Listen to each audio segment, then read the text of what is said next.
Mike Pompeo, is familiar with global strategic negotiations. He writes about his experience in the Trump White House and his work with China, the Middle East, and Russia in his new book, Never Give an Inch, Fighting for the America I Love. Mr. Secretary, it's good to see you. Thanks for joining us. Great to be with you. I read that some books like this are kind of boring. The word that this person used was savage for what's in your book. Did you read that? Yeah, I saw that headline. I don't know that it's savage, but it's truthful. I tried to share with the American people our stories from 4 years, how we thought about the world. It's a pretty mean, nasty place, and America's place in it. We're going to talk about, and you know about tanks, too. Did you have any experience with tanks? I was in an M1 battle tank patrolling the East German border for 3 years. The Cold War. When you're 22, that's as good as it gets. in the tank. Yeah, I guess I'd... Yeah, it was a lot of fun. You don't feel, I guess, invincible, but as close as you can be. I talk about this in Never Give an Inch. The smell of the cordite in the turret after you fire a round, nothing quite in the turret, the tank turret. Right? There's nothing quite like it. Wait, that sounds a little bit like I love the smell of napalm in the morning. It does. Not my intention, but there you go.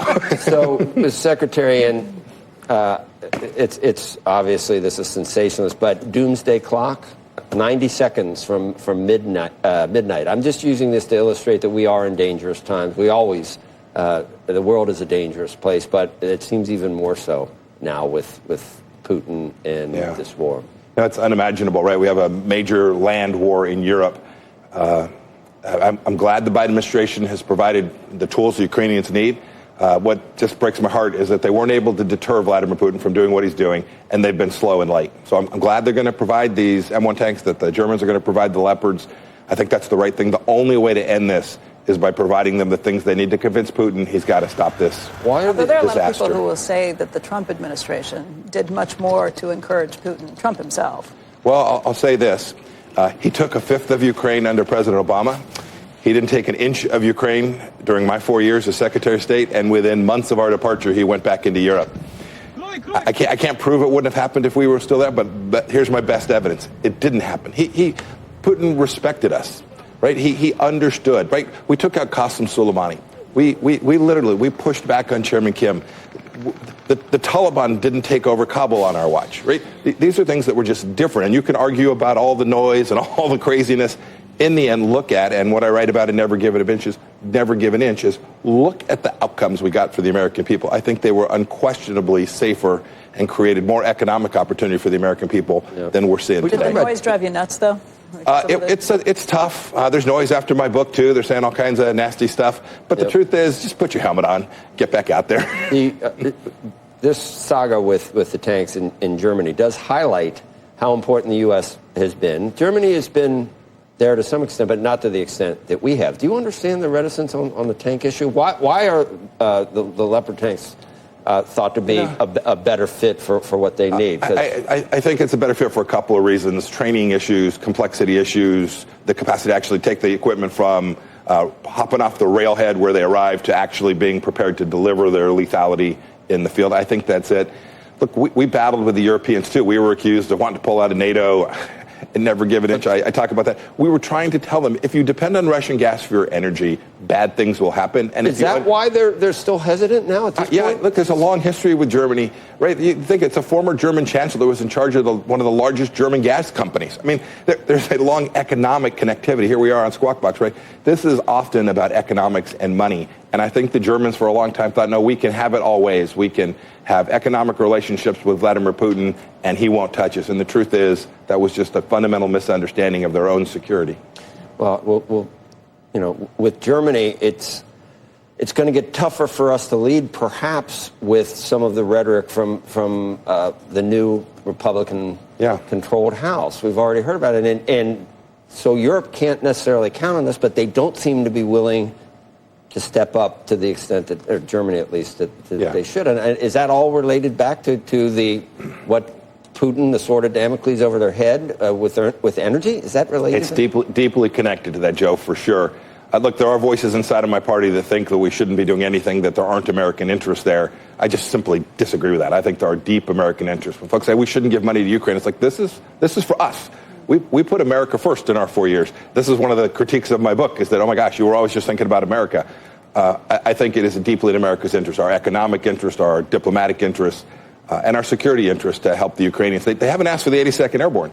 They just want us to have Lockheed and Raytheon sell them stuff. Yeah. Yeah. We have a ticker at the bottom, but we talk about moral relativism in the world again and again and again. And one of the things you talk about, Noise, from your book, you called Khashoggi an activist and almost seemed to not minimize his murder, but almost give the Saudis some cover because it's what they do. And I'm wondering, do we give the same cover to China with Uyghurs? Do we draw? How do we navigate through what we think is morally correct? And we sort of dispense it differently depending on our own self-interest. Yeah, no, that's what we should do. My goodness. My job, when I raised my right hand as Secretary of State, it was to defend America, our Constitution, our way of life. And so, Gene Kirkpatrick wrote about this decades ago, right? Dictators and diplomacy. No one makes light of the fact that Jamal Khashoggi was murdered. I certainly didn't. We didn't. I sanctioned 13 Saudis myself. I signed the documents to sanction them. But you can't make them a pariah nation, and you can see that, right? President Biden comes in and he says this is a price that he ends up going on his knees to beg them for energy. We had a deep security relationship with the Kingdom of Saudi Arabia. That matters an awful lot. It matters to the American people, and we were unabashed in not apologizing for our country. It doesn't mean you have to forgive. It doesn't mean you have to condone. You certainly don't approve of heinous murder of a human being, but make no mistake about it, the Washington Post, who went after me viciously yesterday for this, the Washington Post didn't say the same thing when they captured Americans. They didn't run full-page ads. They didn't go after the same thing when 13 Americans were killed in Afghanistan. This is a complicated world. One needs to be thoughtful about how they do it. And if there's trouble today in the Middle East, the Saudis will be with us, the Iranians will be against us, and the Chinese and Russians will be on the side of the Iranians. And you should never forget that you have to do the right thing for our country. What does that mean in terms of how we deal with China? Yeah, that's the next question. We've messed up the relationship with China for 40 years. We thought more engagement would lead to a better set of relationships. It turns out it just led to them stealing hundreds of thousands of our jobs, building the product there, and then dumping it back into our country. It led to the largest spying operation against the United States, I believe, ever in history, run out of the Chinese consulate in Houston, Texas. And never give an inch. I talk about the fact that we knew this and we did nothing about it until I became Secretary of State. And I said, that's nuts. They were stealing, to your viewers, they were stealing secrets from the American energy industry, the American technology and medical industry in the healthcare corridor there in Texas, from their diplomatic facility in Houston, Texas. How dumb can America be? You call it the largest spy operation in history. Everybody's watched The Americans. We've watched all the Russian stuff, good movies, good theater. The espionage operation being conducted by Chinese diplomats from that consulate was of a scale America has not seen before.